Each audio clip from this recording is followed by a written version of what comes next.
तुम्ही झोपताना असा एक स्टेटस ठेवा की मी पार थकून गेलेलो आहे, आता माझ्या आयुष्यात माझ्या जिंदगीत काहीच राहिलेलं नाही, पूर्णपणे मी थकून गेलेलो आहे आणि मला आता जगावंसं वाटत नाहीये, जीव द्यावं का काय, म्हणजे नकोच, लाईफच नको झालेली वाटलेली.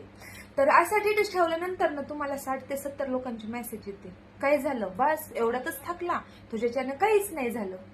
आणि एक दिवशी असा स्टेटस ठेवा की देवाच्या कृपेने, आई वडिलांच्या आशीर्वादाने आणि स्वतःच्या मेहनतीने मी उद्या काहीतरी नवीन घेतोय, नवीन काहीतरी आणतोय.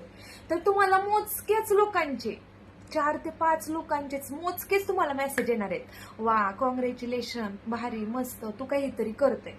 तर ह्याचाच अर्थ असा होतो की जळणारे लोक आपल्यावरती खूप आहेत आणि आपल्याकडे चांगल्या दृष्टीने बघणारे लोक आपल्याकडे पण खूप कमी आहेत. त्यामुळे जी लोक नावं ठेवतात ह्यांचा नाही जास्त विचार करायचा, जी लोक चांगलीच म्हणतात का यांचा विचार करायचा.